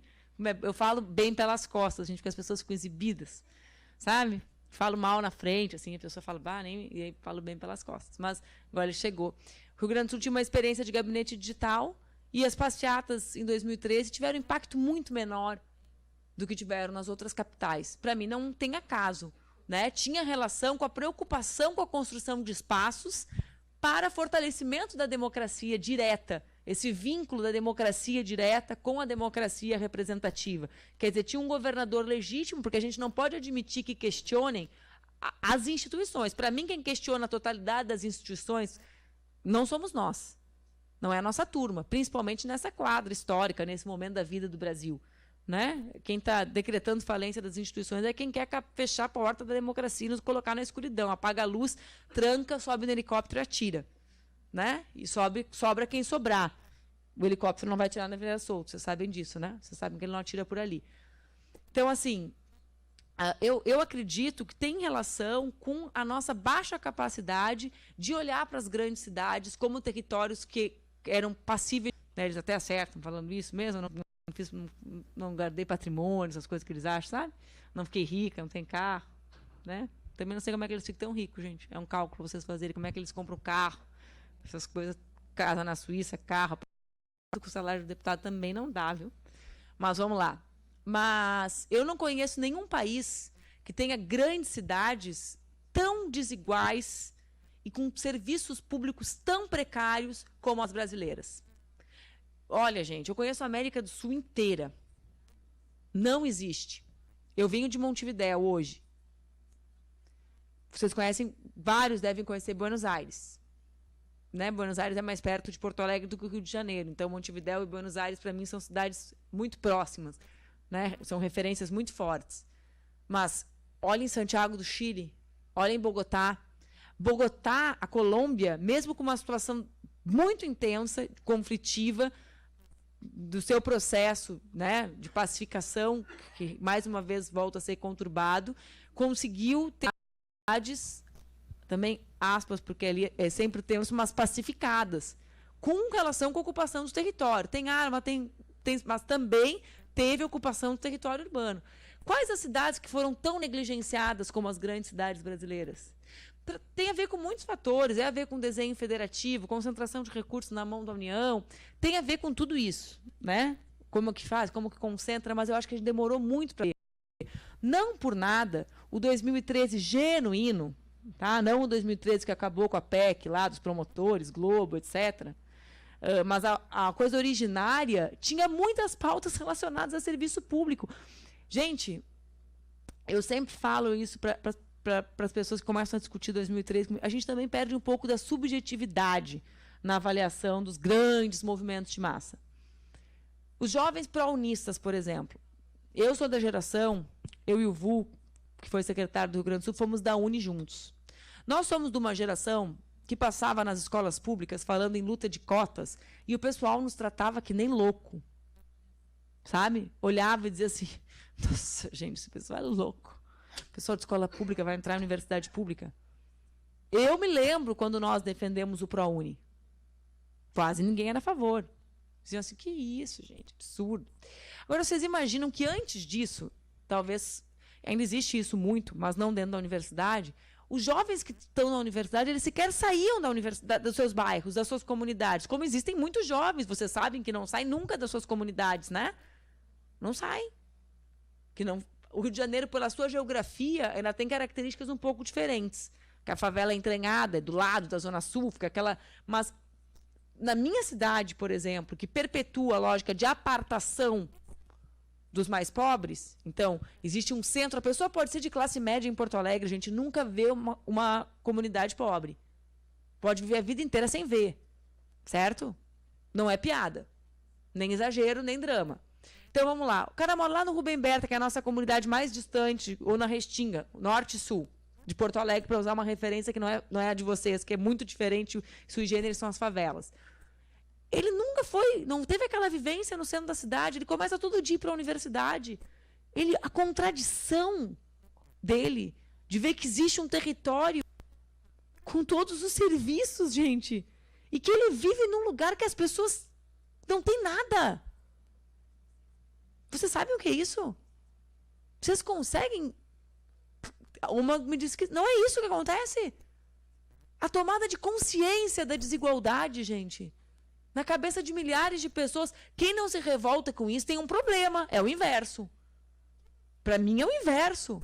Quem não se revolta tomando consciência da desigualdade dos grandes centros urbanos do Brasil, de Porto Alegre também, o problema está em não se revoltar. O nosso problema... Para mim, são muitos. Por que a gente não consegue responder a isso? São muitos. A resposta, para mim, não é tão simples. Né? Ontem eu cheguei, desci no aeroporto, peguei um táxi no Uruguai. Taxista, eu falei, quem vai ter eleição? Eu desço, né? O professor vai votar em quem? Faz conta que eu estou achando que quero que ele vote no milionário, aquele, né? Você vai votar em quem? Eu não voto. O senhor não vota? O senhor está vendo a situação do meu país? Tá difícil a situação do meu país, hein? Aí ele disse, menina, mas não teve um negócio que o moço aquele que tinha virado presidente falou que era golpe? E o Lula continua preso? Como é que vocês admitem isso? Eu falei, cara, eu olhei, minha família é da fronteira com o Uruguai, então eu cresci no Uruguai, né? Aí eu falei pra Gabi, que tá lá na rua, falei, Gabi, esse é um nível médio de um uruguaio. De um país que tem uma universidade que atinge mais de 50% da sua juventude, gente, há mais de 5 décadas. Vocês entendem? Como que a gente... Não tem relação só com uma coisa. A interpretação da realidade tem relação com muitos fatores, gente. Não tem?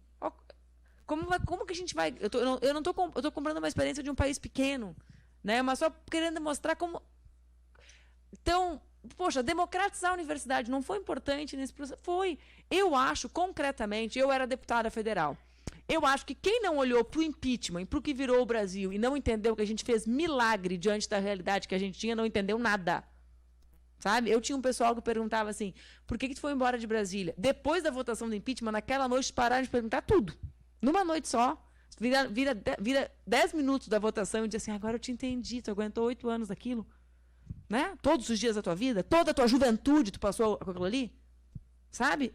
O Brasil, gente, tudo que a gente fez, ProUni, dobro de vagas nas federais, Minha Casa Minha Vida, que foi muito pouco, mas foi com aquela tropa lá. Entenderam a loucura que é? É milagre. É milagre, gente. Então, eu acho que a gente fez a reforma da mídia? Não fez. Não fez. Mas esse é o país que a gente tem. Né? Aí, às vezes as pessoas falam, mas os uruguaios fizeram. Mas aquele é o país deles. O processo de construção deles é esse. O meu pai tem 63 anos e botou aparelho no Uruguai. Porque eles têm aparelho ortodôntico há 50 anos. No Brasil, isso era coisa de rico. Ele cruzava a fronteira e botava. Eu estou dando detalhe para ver, porque a ortodontia já era popular. Podia se pagar, mesmo sendo filho de uma dona de casa. É outra... Aí, bom, mas é que lá o Frente Ampla faz isso, faz aquilo. É outra história. A nossa foi essa. se era fácil de interpretar 2013, acho que era dificílimo. Até agora tem gente que acha que tem contradição entre internet e rua. Até agora eu tenho que ficar, o pessoal fala, até anotei aqui. Tu falou não só no Facebook, tá? Não estou falando para ti. Mas assim, o pessoal me fala assim, vamos sair das redes. Saiam das redes, parabéns, gente. Obrigada, deixa só eles nas redes. Vocês têm que aprender que isso aqui não existe. Não existe isso aqui, gente. Só existe isso aqui. Isso aqui é tipo uma mão. É uma dimensão do real. Não é um imaginário. Alguém acha que isso aqui é um sonho? Vocês não estão sonhando. O que acontece aqui tá... Estou tentando ler, né? Um monte de mensagem, mas não é nada. Tudo certo. Só minha irmã cuidando da minha filha. Mas são dimensões da vida real. A greve dos caminhoneiros aconteceu aqui. Aí o pessoal fala assim, vamos sair do Facebook, vamos para as ruas. Eu estou repetindo, não estou falando só para ti. Tu falou não só Facebook, tá? A expressão é outra coisa. Não, gente, não tem que sair de lugar nenhum. Tem que conseguir mostrar que não tem contradição. Era fácil isso em 2013. Gente, a gente está no final de 2019. A gente perdeu a eleição de 2018 e ainda tem gente que não acredita em fake news, que acha que eu sou a neurótica das fake news. Imagina em 2013. A disputa, os caras sabendo usar bots, os caras sabendo impulsionar com milhões, minerando dados. A nossa experiência do gabinete digital conseguiu criar diálogo. Foi acaso? Eu não acredito em acaso, nisso, pelo menos, na política, né? Então, assim, eu acho que a gente precisa se jogar nas experiências de democratização da política para conseguir colher os frutos. E acho, inclusive, que 2003 deixou frutos. Por exemplo, se tu olha, trouxe retrocessos também, né? Os retrocessos são evidentes. Tá? Para não editarem mal depois da fake news, não vão dizer... Beleza? Os retrocessos são claros. Estão na presidência. O maior está na presidência da República, né? O irmão dele governa o Rio de Janeiro. Quando eu falei irmão, acharam que era parente de verdade, né? Porque família grande, né, gente? Né? Se esforça. Ainda bem que não sobrou nenhum filho para o Rio Grande do Sul. Mas sobrou os indicados. Os indicados. Tem os indicados lá. Mas o que eu ia dizer é que essa é a parte evidentemente ruim. Mas nós nunca tínhamos tido um movimento de mulheres tão organizado, tão pujante. Nós nunca tínhamos tido a luta das mulheres, dos homens negros tão pujante, tão forte. Isso saiu de algum lugar, gente. Isso, bem para mim, saiu daquele momento de ebulição dessa juventude, como se estivesse separado em duas partes. O outro lado soube usar as armas do momento para a disputa. Na minha interpretação, nós não soubemos. E eles capitalizaram e chegaram ao resultado que queriam. Bom, Verônica, sobre a questão das favelas. Eu acho que a tua pergunta expressa muito o que eu tentei falar. Eu não acredito, né? É a minha visão de mundo. Leva isso em conta, né? É só a minha, eu só falo, né? Não consigo... eu sou uma pessoa engajada, né? Eu não acredito em nada não engajado, né? Como eu brinco, nem sabão existe sem ser, né? Sem neutro, nem sabão existe, de verdade, assim, né? Então, os arquitetos não têm nada se eles acharem que a política não é o território deles. Por isso que eu comecei dizendo da minha felicidade de ser chamada para uma aula magna na Faculdade de Arquitetura, porque para mim é uma virada de página, né? Se os arquitetos compreendem que a política é o seu território, eu não falo política institucional, eu preciso concorrer, também pode ser, gente. Mas a política é compreendida como o espaço da disputa da construção desse território, né? Então, qual é a relação de quem constrói o espaço? Eu até achei que a tua crítica ia ser outra, já estava dizendo que tu ia estar certo. Vou me corrigir, porque tu reproduziu uma fala minha equivocada. Mas qual é a relação dos arquitetos, dos urbanistas, com esse espaço que faz com que a cidade seja nada? É a mesma relação de um jornalista que vê o mundo em guerra e não denuncia. Não é um técnico que está pairando no ar, está dizendo, olha, aqui eu não posso agir porque tem um prefeito, mas o prefeito é de quem? Ele está nesse território, gente. Se todas as coisas sobre as quais nós falamos estão no território, se é nosso papel tentar mitigar, diminuir, né, buscar reequilibrar enquanto é o reequilíbrio, né, o possível, essa desigualdade ou essas tensões acontecem aqui, na minha interpretação, Verônica, dizer nós não temos nada, pode não ter sido a intenção da tua pergunta, me desculpa, tá? É uma espécie de deixa a política com eles. Então, é a mesma de todos. Eu acho que é a mesma de todos. Né? Se tu me perguntar qual é a minha brecha, olha, eu não sei como eu vou fazer campanha o ano que vem na minha cidade. E eu faço campanha há 7 eleições. Eu não sei, porque quem segura a arma hoje tem 12. Certo? E quando eu comecei tinha uma minha idade. Ou seja, eles teriam 38, mais ninguém. Eu não sei como vai ser. Como é que eu vou conversar com as pessoas? Eu não sei. Eu vou ter que construir as brechas. A gente está no mesmo barco. Entende? É o mesmo barco. Não é um barco. O problema é um problema do nosso país. E aí, sim, a militarização é um problema mais amplo, mas ela é também um tema que a gente tem que enfrentar do ponto de vista da reconstrução do território. Né? Porque se nós não enfrentarmos isso também desde o nosso olhar sobre o espaço, nós não enfrentaremos o mais, digamos, a forma mais cruel ou mais eficaz da necropolítica no Brasil, que é a política de militarização da segurança pública. Porque num país continental como o nosso, a guerra às drogas é a guerra de execução dos homens, sobretudo dos homens negros, e da perpetuação do racismo estrutural. Né? Então, eu até brinco agora com as minhas amigas, eu falei, gente, eu virei bolsominion de linguajar. Perguntam, o que faz? Eu falei, não tem nada a ver, se esse playboy quer cheirar cocaína, minha filha vai tomar um tiro? Aí o cara taxista concorda na hora. Eu sinto muito pelo pai de uma pessoa que faz uso abusivo de drogas. Só que ela vai continuar com o mesmo problema. E eu quero ajudar a resolver. Só que eu não quero que minha filha morra nessa guerra. Nem a minha filha, nem a Agatha, nem ninguém. Só que não é minha filha que vai morrer. Ontem eu tive essa conversa, minha filha é branca. Quem vai morrer é o teu filho, amigo. A chance da minha filha morrer é ínfima, os números mostram. Gente, morre cada vez menos branco. Mulheres e homens. E cada vez mais negros. Então, o centro ainda é o debate da militarização estrito sensu. Porque isso também é o elemento... E esse é um debate nacional, mas esse é o elemento central da destruição do território das nossas cidades, todas as nossas grandes cidades, gente. Todas. E, para mim, também é um dos nossos elementos de grande erro. Tem relação com 2013, tem relação, para mim, com a derrota de 2018, nós não pensarmos numa política de segurança com a nossa cara. Tem relação com eles utilizarem a destruição do conceito de direitos humanos para nos fazer inimigos uns dos outros. Né? O homem lobo do homem, mais uma vez. Né? Então, assim, infelizmente, a gente ainda está aqui. Nós ainda nem avançamos para a denúncia e para a sociedade compreender e achar que a militarização em si é um problema. Ao contrário. Né? Ontem, esse moço que eu peguei Uber, que era um homem negro, me estava defendendo a pena de morte. Falei, moço, deixa eu lhe falar, o que vai acontecer, moço?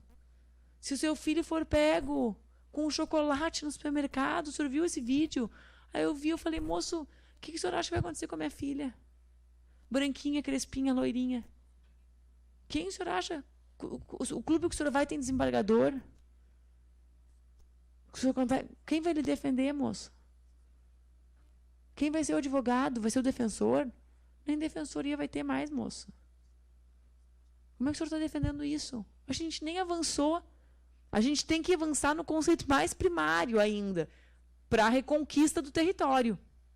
Né? Porque do território para todos nós, para vocês e para todos nós. Porque a militarização das polícias hoje mata só corpos de trabalhadores, gente. Né? Eu sei que é cada vez mais, mas a gente olha quem são os policiais que morrem, gente. Também são filhos de trabalhadores. Vocês conhecem algum rico que quis ser polícia?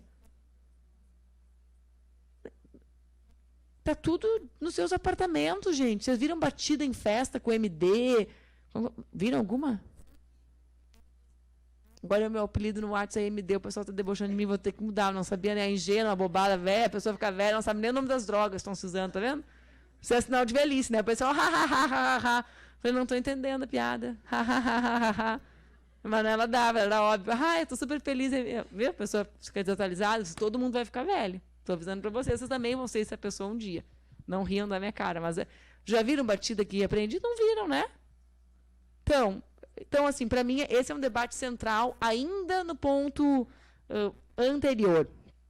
Eu ia dizer que achei que a tua crítica ia ser outra, porque realmente, quando eu falo está na mão de vocês, é um tá na mão de vocês relativo, né? Porque está na mão do povo mesmo. Está na mão de vocês, vírgula, desde que vocês se comprometam a fazer essa escuta ativa, né, dessa democracia, dessa construção, que não é de um ser que produz ciência descomprometida com quem vai ser o objeto desse conteúdo produzido. Quando eu vi aquele documentário da Terra Plana, todo mundo ri. Eu ri. Aí meu marido falou, acho que tu deveria ver de novo. Porque é por causa que riram que tem 7% que acredita. Aí eu falei, nossa, meu marido é músico, sabe? Alma mais evoluída. Aí eu falei, nossa senhora, que grosseria comigo, eu só ri. Porque eu não entendia como é que a Terra era plana, se estavam girando, sabe? Falei, tá, só que estava rindo assim. Daí eu fui ver. E eu me dei conta que realmente as pessoas que acreditavam que a Terra era plana eram nossas, sabe? Elas eram as pessoas que tinham interesse científico. E que a academia, a NASA, tinha rido da cara. Elas iam lá e falavam assim, olha, eu não estou entendendo por que a Terra é redonda. Porque, a gente sabe que a Terra é redonda basicamente por uma crença nossa inabalável na ciência, certo? Porque a Gabi, que está ali fora, me falava assim, não, mas tem o negócio da volta ao mundo. Eu falei, Gabi, quando eu te mostrar como é que eles botaram a Groenlândia no meio e todos os gelos na volta, tu vai entender que dá para dar a volta ao mundo com a Terra plana. Então, não é verdade. É só a crença. Claro, eles fizeram de um jeito que tem explicação. Acabei de explicar para outra pessoa hoje. Né? Dava outra pessoa falando, deixa eu explicar, tem um sentido. Não é que eu acredite, tá? Só estou querendo dizer que a gente precisa... Não se preocupem, certo? Deixem colar o Carvalho, a Terra plana. Mas o que eu quero dizer é o quê? A nossa pouca capacidade de acolher quem não compreende. Porque eles foram lá e falaram, eu não estou entendendo. Eu olho para frente, é reto. Parâmetros bons para quem quer produzir conhecimento. O Marx dizia, se aparência e essência fossem a mesma coisa, não precisava de ciência. Mas e o que expressa isso? A nossa petulância, gente. A pessoa está perguntando qual é a característica elementar de quem quer produzir ciência. O quê? Como é que são os nossos cientistas médicos? Ninguém pergunta o quê nenhum. Fica lá, copia, cola, um monte de hipótese ridícula. Aí a pessoa fala, olha aqui, eu olhei para frente. É reto. Eu fiz o negócio da volta ao mundo. Não tem nenhuma coisa. É verdade. Quando eu falei para a Gabi, falou, pô, agora tu me falou isso aí, né? Dá certo. Dá para fazer a volta ao mundo, passando no negócio que eles vejam, e essa é a parte mais engraçada. No sentido que explica, certo? Ninguém está indo para o espaço para ver. Eu nunca fui, né? Eu até saltei de paraquedas, então dá para ver um ângulo. Confesso para vocês, única ocasião. Mas quem é que saltou de paraquedas além de mim? Alguém? Então, só eu vi o ângulo. Já diminui. Aí, todo mundo ri. Quando eu falo, então, Verônica, feita por todos, o que eu quero dizer? Que a gente acolha também as ignorâncias, no sentido de ignorar, porque senão esse espaço vai ser demonizado mesmo, sabe, gente? Porque ele é um espaço que ainda é de elite, que a gente tem essa crença no que nós conhecemos. É a mesma coisa que a vacina. Quando a minha filha nasceu, era o auge do sarampo da autismo. Depois foi explicado, o cara tinha vacina paralela, lá. Eu, pelo amor de Deus, estava no puerpério. Vocês acham que eu tenho capacidade, gente? Eu sou de humanas. Sabe? Eu sou jornalista. Vocês acham que eu tenho capacidade de ficar vendo se dá autismo ou se não dá uma vacina? Vocês são arquitetos, vocês têm condição de fazer isso?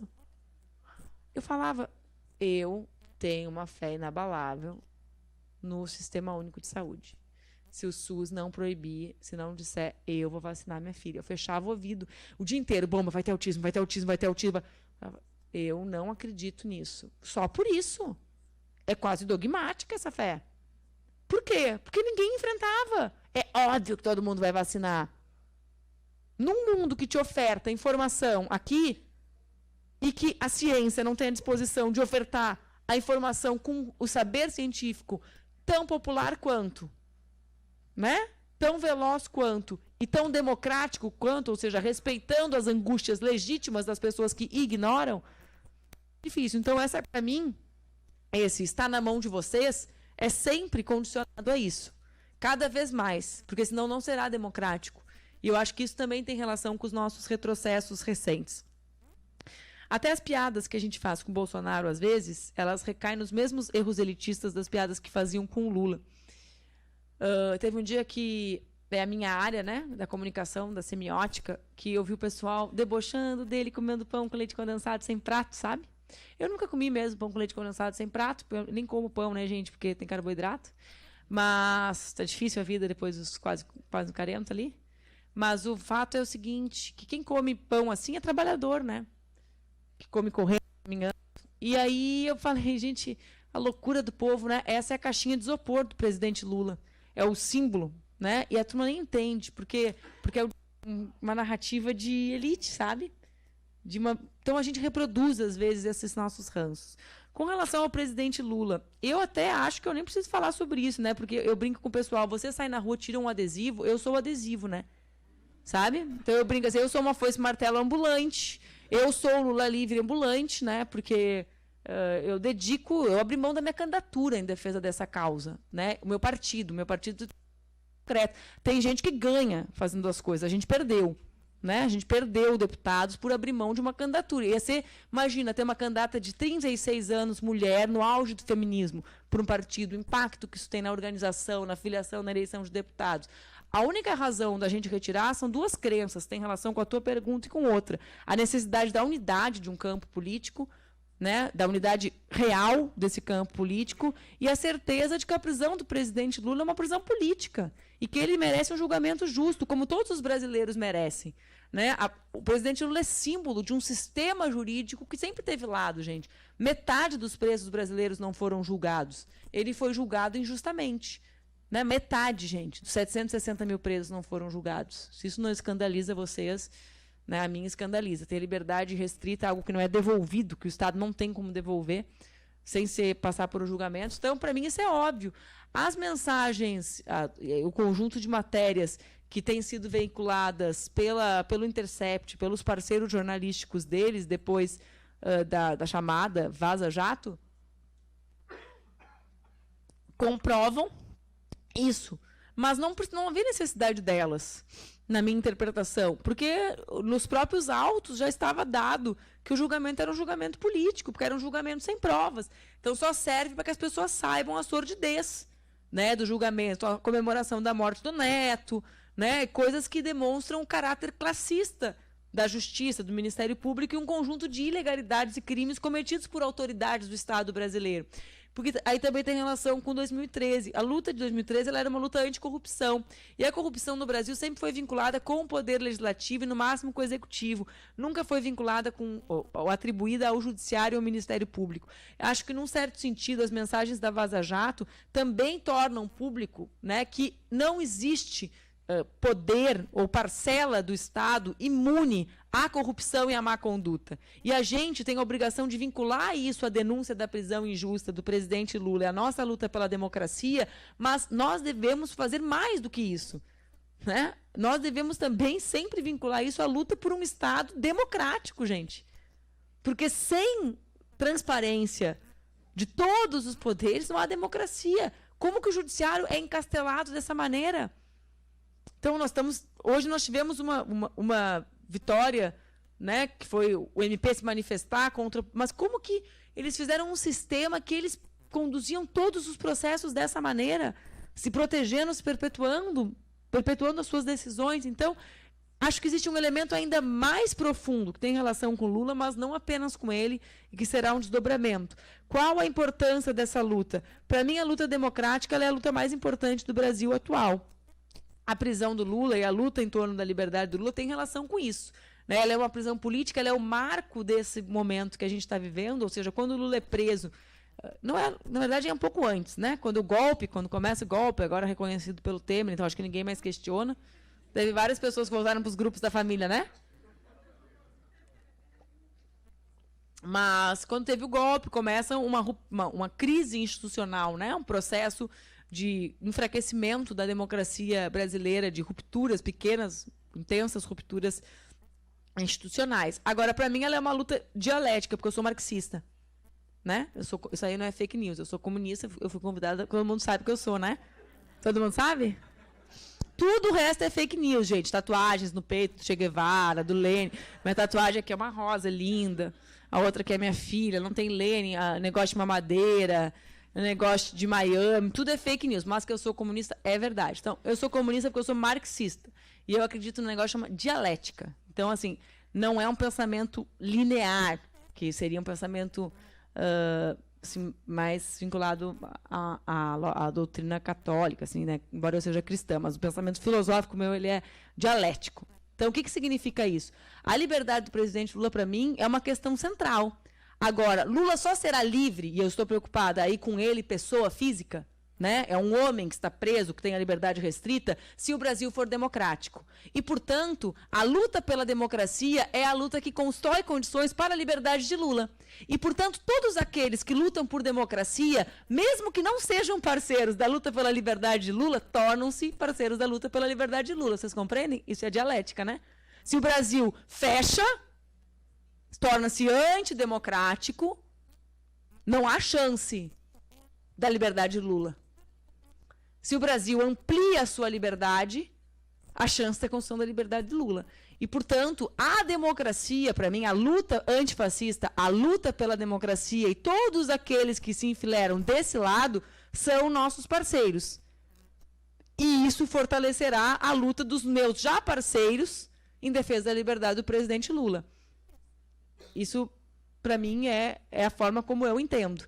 Né? Não dá para a gente excluir parceiros da luta pela democracia se eles não têm um conjunto, um set list, digamos assim, perfeito para estar junto com a gente. Se eles não percebem, porque não pensam dialeticamente, sei lá por quê, que a luta pela democracia fortalece a luta do Lula livre, o problema é deles, não é meu.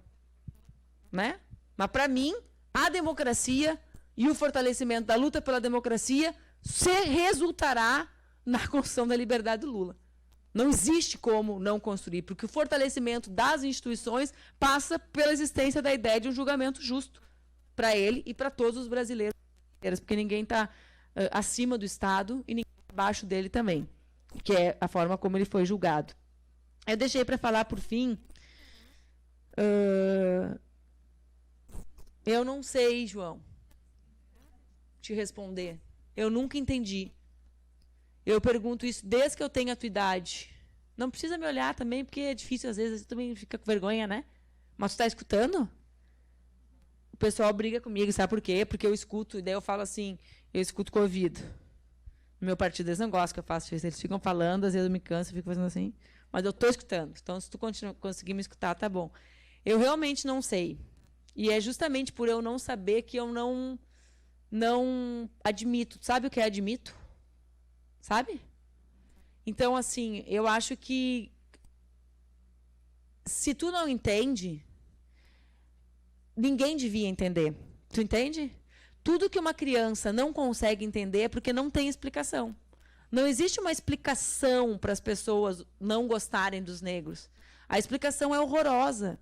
A explicação é porque existe um sistema que existem pessoas que querem ganhar, e há muito tempo atrás elas criaram um método que passava por algo horroroso, que era a escravidão, e tem gente que faz de conta que isso não existiu. E aí a única forma da gente fazer isso acabar é a gente contar que isso existiu, João, e dizer que a gente acredita que as pessoas são iguais, mas para as pessoas serem iguais, a gente precisa saber que na vida real elas não são, entende? Os meninos, tu tem um monte de coisa que um monte de menino igual a ti não tem. E não é errado tu ter, só que é errado demais eles não terem. E aí a gente fica trabalhando para que eles tenham também. É o que eu faço da minha vida, pelo menos. Obrigada por ter vindo. Um beijo. Obrigada, gente. Boa noite.